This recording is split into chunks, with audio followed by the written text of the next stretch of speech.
Hey everybody, welcome to the Waldock Way. I'm Jessica, and today's video is going to be what to do when you're stuck at home, because let's be honest, we all are. Whether you are a homeschooler or a public schooler, or maybe just a grandparent or friend who is keeping kids for people who are still having to work, we are stuck at home. We are in isolation. We can't really go anywhere, and we can't really do anything outside of our home. So today I'm going to share some tips, some tricks, and a little bit of encouragement to help this period of uncertainty feel a little more comfortable and be a little more manageable for us to survive. The first thing I want to let you guys know is that you do not have to write any of these resources down. There will be a link in the description box down below where I'm going to give you all of the information that I talk about and all of the links to all of the items. So just sit back and enjoy this video and then click that link when we're done.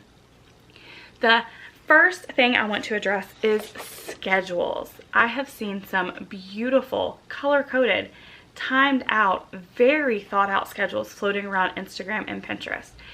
But I want you guys to know that it's probably not going to work well for you. Kids that are coming from public school are not going to be able to follow that timed, perfect schedule at home the same way. And the reason is home is a different environment. It's a different place. It's a place they should feel relaxed. It's a place they should feel safe. It's not going to feel the same, and it's not going to be something that you can replicate. Even if you're doing schoolwork at home, you're not going to be able to keep that exact schedule that they were keeping as if they were still in school. Keep more of a routine versus a time schedule. Have your kids just wake up and then move to the next thing, if that's reading, or then if that's going outside and playing, or whatever kind of routine you want to keep that, but don't keep them to a strict schedule. Plus, even though I know we're all like, oh no, we're going to maintain our normal life, maybe your kids were a little worried and they stayed up a little later than normal, so they might not wake up at the same time. Let them sleep until they're ready to wake up. Let yourself spend a little bit of extra time just doing nothing and loving on them because they need it right now. This is a very stressful time for us as well as our kids. So free yourself and your kids from that strict schedule and just let it go, and understand that it is okay to not continue that right now in this time period. Your kids need you. They need your connection. They need your love. They don't need those times and those color-coded, as beautiful as they are. As far as a schedule goes, though, this is my favorite one I have seen, and it is from My Little Poppies. It is a super simple schedule. It's a homeschool routine, or a homeschool at home routine, or a stuck at home routine. And it is just morning, lunch, afternoon, dinner, and bedtime with a few activity and ideas to do within there. This is a free download, so you can download this again at that link that you're going to see in the description box down below. All right, guys, let's talk books and reading. I know that not everybody is sitting with tons and tons and tons of books on bookshelves at their house. I also know that libraries are closed, but we all know that our kids probably need to keep reading, and we need to keep reading to them. So what are we to do? The first thing you can do is look up your child's favorite author on social media. So many authors are reading their books aloud live right now. And how cool is that to get to see your favorite author read one of your favorite books?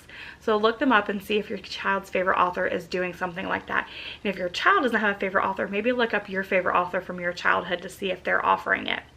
The next thing you can do is search right here on YouTube.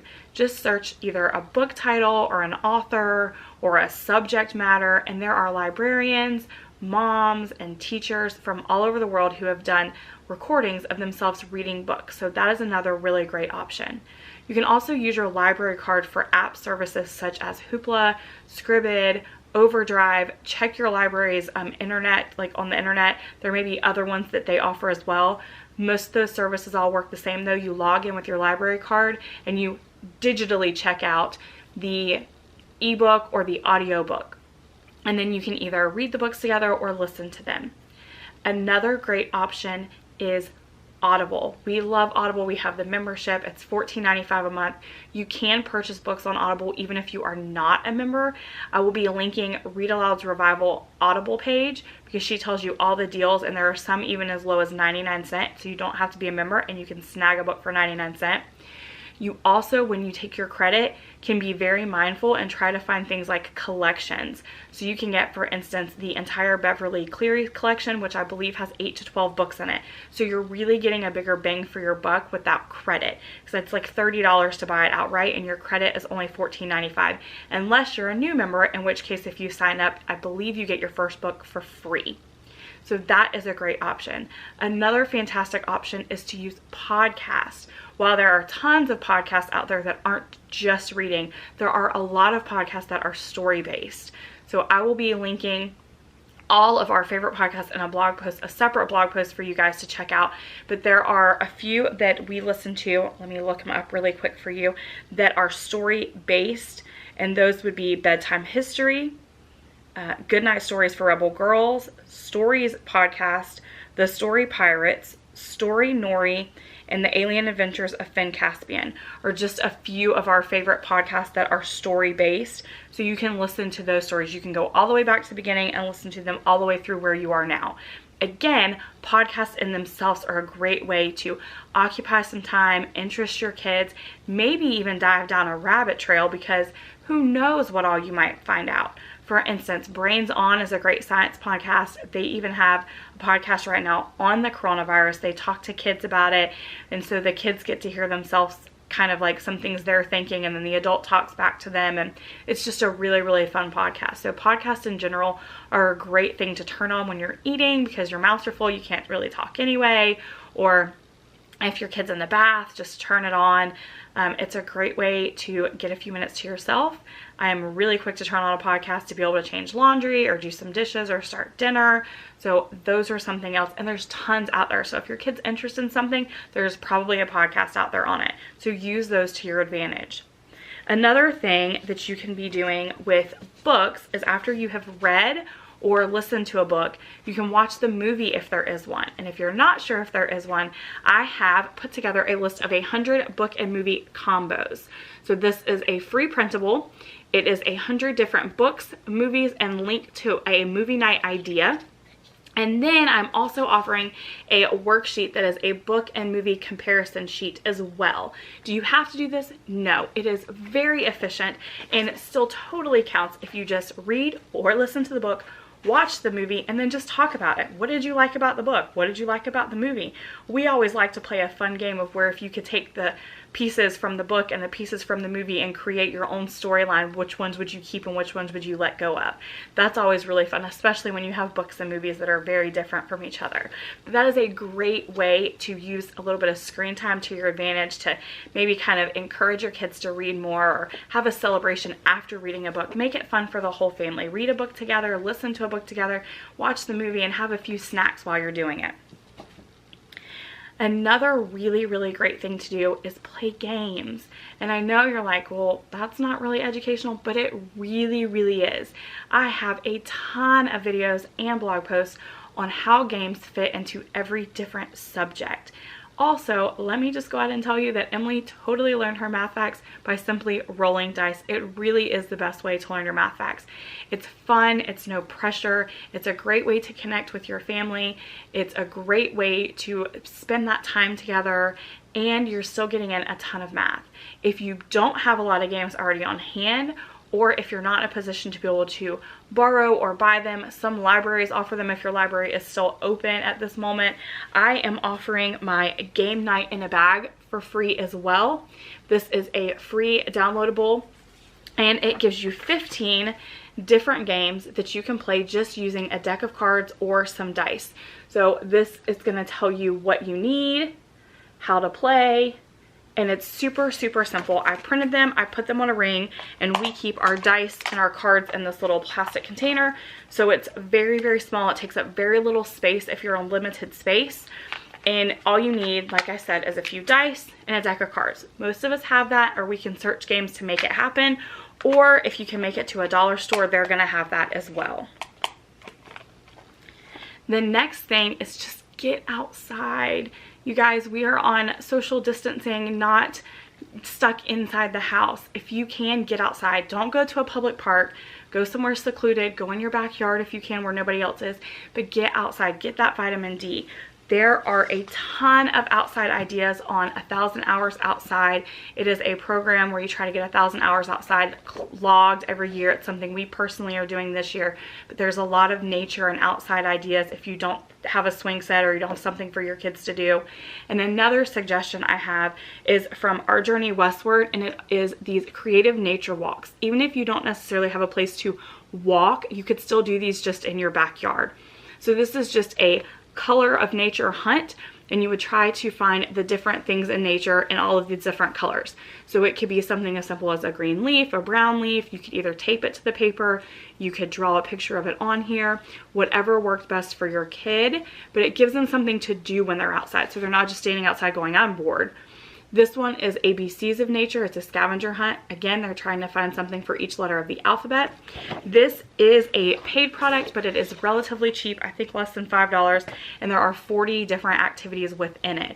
So it makes it really fun, because even if you don't go outside every day during this isolation, you still have summer right around the corner. So it just kind of gives your kids a fun thing to do while they are outside. It keeps them engaged, entertained, and from being too bored. The next thing I want to talk about is being creative. We are all very creative people here, and we need to be creative in order to be happy. That makes us happy even though we don't realize it sometimes. So we are big on art projects, not crafting, I don't craft, but actually doing art and STEM and just creating things in general, whether it's digital, whether it's physical. So one of my top suggestions for that is art, obviously. There are two of our favorite video channels that are right here on YouTube, and they are free. One is Art Hub for Kids, and that is a dad and his kids, and they draw different things together, and there are hundreds of them. So you can just turn the video on and walk away and let your kids draw, or you can sit down alongside them and draw right with them. They walk you through step by step. It's really fun, and you can literally do it with a pencil and crayon, so you need very little supplies. Our other is Nana from Chalk Pastel.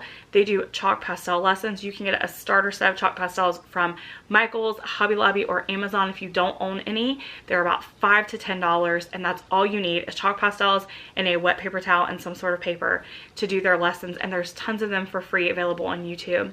There's some paid ones as well if you want to continue down that path, but there's plenty of free ones to get you started.